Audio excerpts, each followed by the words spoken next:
Aliás, por falar em mentira, hoje houve a dose aqui de Lula. O que traz o Celso aqui nessa quarta-feira é mais uma mentira do presidente Lula. Antes de dar o bom dia para o Celso, Edson, vamos com o vídeo, por gentileza, né, que o traz Celso Ricardo nessa quarta-feira. Aperta o play, Edson. Uma coisa, Haddad, que você precisa falar mais, e nós precisamos falar mais, porque aqui a gente fala muito na taxa de juros. Taxa de juros, taxa de juros. Todo mundo fala taxa de juros. Todo mundo fica olhando o aumento da Selic para dizer que o mundo está uma desgraça por causa da taxa Selic. Eu vi a apresentação do Paulo Teixeira e eu vi lá uma quantidade de juros de 3%. Juros 2,5%. Aliás, acho que a taxa mais alta que eu vi aí foi 5%. É importante registrar que uma taxa de juros a 5%, numa inflação de 5%, é taxa de juros zero. É importante lembrar que uma taxa de juros a 3%, num país com a inflação de 5%, significa menos 2%. É menos que juros zero. E isso está permeado para toda a agricultura familiar. Se você for olhar a agricultura empresarial, também as pessoas se queixam. As pessoas se queixam, mas a taxa de juros está muito cara. Pois bem, se você pegar um juro a 14% ao ano e você descontar 5% de inflação, esse juro vai ser 9%. Está longe de ser a taxa Selic. Então é importante que a gente aprenda a falar essas coisas para as pessoas se darem conta de que os nossos bancos estão fazendo aquilo que historicamente não se fazia nesse país. Celso Ricardo, consultor do agro. Por onde você quer começar, Celso? É tanta mentira numa fala só, é tanta conversa, é tanta narrativa, é tanta historinha, em números que Lula tem dificuldade de lidar, que fica difícil saber por onde começar, Celso. Bom dia, seja bem-vindo. Bom dia, Pitoli. Prazer estar contigo de novo, né? Infelizmente, escutando um áudio de uma pessoa tão despreparada, sem condições sequer de lidar com nenhum dos assuntos que eu vejo, né, a nível do tamanho do Brasil, ainda se colocando como um analista econômico, falando tanta bobagem, tanta mentira, infelizmente. Só para nós começarmos, né, ele falou da agricultura familiar e agricultura empresarial. Para mim, que acompanho pequenos e médios produtores, e aí eu ligo o Pronaf, Pronamp e até a própria agricultura empresarial, né, a nível de Brasil, quando a gente senta, quando a gente delimita uma área da nossa propriedade para produzir alimentos, e a gente senta na cadeira do banco ali, vai no banco lá na instituição financeira, senta na frente do gerente, ali começa uma cena de terror, né? Porque não é isso que o governo vendeu nesse anúncio, que foi um teatro, né? Mais um teatro com essa fala do Lula em juros zero, juro negativo. É um absurdo, porque eu estou projetando, analisando em conversas com outras pessoas, para a agricultura familiar, considerando todo o cenário econômico que nós estamos vivendo, porque não adianta o Lula querer falar de Selic. Poxa, a Selic é a base da economia, né, para a liberação dos créditos. Ela faz parte do cálculo para essa análise de crédito. Então, o Lula falar que tem que desconsiderar a Selic, então, assim, analisando a agricultura familiar, eu vejo que vai ficar juros de 17% a 22%, dependendo, né, do produtor e também da instituição financeira. E quando nós vamos para a agricultura empresarial, como ele disse, eu acredito que os juros vão ficar em torno de 24% a 28%. Considerando preços e mercados que nós estamos vivendo, totalmente inviável para o produtor, Pitoli. Mas, Celso, ele tenta desconstruir a ideia de que os bancos, né, olha, os bancos estão ao lado do produtor rural. Eu queria que você falasse sobre isso, até para a gente também desmistificar, derrubar a narrativa de que banco está querendo fazer... Banco agora é instituição filantrópica.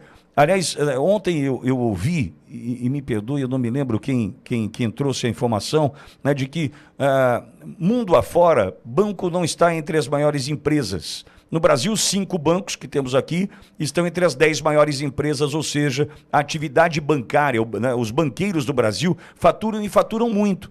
E quero crer que não serão não vão agir de maneira filantrópica com os produtores rurais, Celso?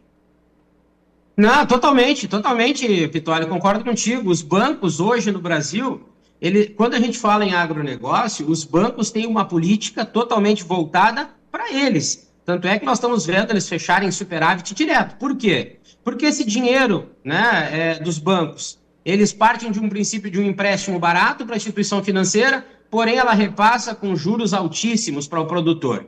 E a fala do Lula, e ainda bem que o Haddad não abriu, né, a boca para se pronunciar, a fala deles é tão, assim, impressionante, e eu falo do Haddad, eu poderia falar do Carlos Fávaro e também do Paulo Teixeira, qualquer um que se pronuncia causa um terror na gente, porque as contradições, elas são notórias.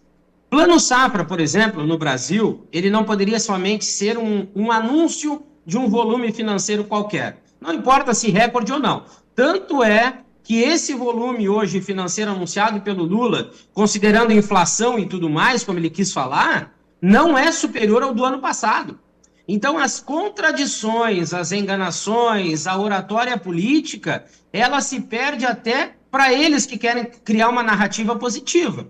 E as pessoas no Brasil acreditam que o agronegócio brasileiro é subsidiado até 100% pelo governo, e isso não é verdade. Se nós considerarmos hoje o cenário atual, o subsídio do governo, né, para o agronegócio brasileiro é inferior a 3%. Inferior. O subsídio é inferior a 3%. E se nós vamos analisar, né, outros países que produzem alimentos, somente a título de informação, nós temos a União Europeia que subsidia o seu produtor em termos de 20%, né, em percentuais de 20%. Nós temos os Estados Unidos que fica em torno de 12% a 14%. A China subsidia 15% e o Brasil abaixo de 3%. Então, a desconsideração por parte desse governo com o produtor rural, ela é tremenda.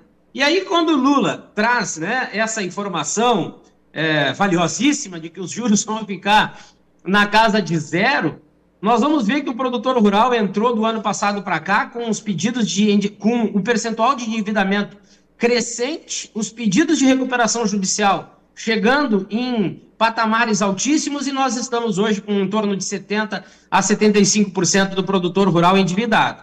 E um pouquinho mais. Se nós considerássemos juros hoje a 5%, eu fiz uma análise, e eu acho que eu até te enviei, das 10 cadeias produtivas mais importantes do agronegócio brasileiro. Pode elencar, Celso. Celso, pode elencar se quiser, por gentileza, viu? Tá. Nós nunca, em nenhuma delas, na realidade, nós tivemos uma margem de lucro superior a 5%. Foi em 2 ou 3 cadeias. Todas as demais ficaram em torno de 0 a negativo o resultado de margem. Mesmo que fosse hoje, considerando os cenários 5%, que é impossível, o produtor já estaria numa atividade de risco. Então, Selic é 15%, nós temos o IOF, que esse governo vai conseguir, via Supremo Tribunal Federal, chegar a 3,5%, e os bancos já vão fazer os cálculos com 3,5%. Nós temos as LCAs, que a própria AproSoja, Mato Grosso, salientou agora que 185 bi serão captados a partir das cédulas dos produtores rurais que estão linkadas às LCAs. Vai ter uma redução de acesso a esse crédito devido a esse acréscimo de 5%, né, com a colocação novamente do imposto de renda sobre as LCAs. Nós temos os bancos privados que trabalham com taxa de juros de mercado. Enfim, o Lula, assim como a Glaze, né, no passado, falou tanta bobagem que fica difícil até nós chegarmos no ponto completo para mostrar que tudo é um devaneio por parte desse governo e que o produtor vai ter o pior cenário para a próxima safra. Celso, explica para a gente melhor, porque ontem eu fiz uma fala aqui sobre subsídio, né, para a gente entender. Quando você fala dos percentuais praticados na Europa, né, 20%, e chegando aqui ao Brasil, 3%. O que significa subsidiar o agro? Né, o que significa o dinheiro do governo aplicado, injetado no agro via subsídio? Celso, por gentileza. Vamos tentar criar um cenário assim fácil para todo mundo entender. Vamos lá nos Estados Unidos. Os Estados Unidos, mediante aos problemas, inúmeros problemas que existem, né, não a viabilidade econômica e financeira como nós temos no Brasil, O agronegócio brasileiro passa pelos quatro indicadores com problema: viabilidade econômica, financeira, operacional e comercial. Essa é uma realidade que nós temos. Nos Estados Unidos, a parte operacional, devido ao clima, principalmente, que causa muitos problemas para a produção, se caso o resultado negativo for atingir o pecuarista, o produtor rural, o governo entra com o valor negativo para equalizar as contas e não deixar esse produtor rural entrar no endividamento. Isso é um subsídio. O governo brasileiro hoje tenta mostrar que subsidia o agro a partir de uma fatia que fica em torno de 15 a 25 bilhões nesse montante, nesse universo de 1,3 trilhão que custa uma safra. Então, o subsídio brasileiro ele não serve nem para os juros. Se nós considerarmos hoje os juros da empresarial, e vamos até na agricultura familiar, o subsídio que o governo vai em cima dos juros não supre essa necessidade. Então, subsidiar seria, hoje, viabilizar o agronegócio brasileiro devido à sua importância, e eu até fiz um artigo recentemente retirando o agro do Brasil, retirando os resultados do agro do Brasil, o quanto isso implicaria num prejuízo e num desastre econômico muito grande. Então, nós temos um produtor endividado que não tem subsídios nem nos juros para ter acesso ao crédito, que seria um subsídio mínimo, e isso vai fazer com que esse produtor entre numa linha de endividamento para a próxima safra tremenda.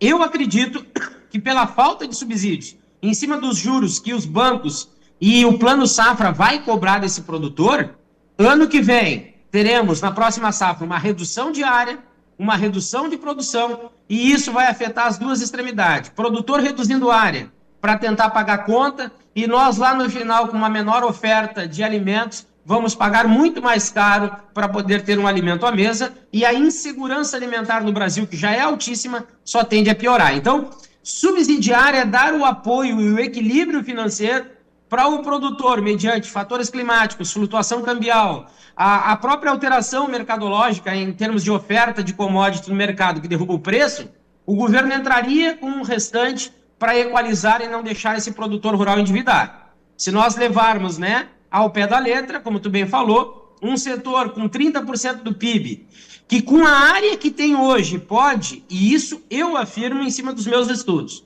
nós podemos até dobrar a representatividade do PIB, se nós tivermos gestão sobre o agro, o governo faz de tudo para prejudicar esse produtor e comprometer a economia do país.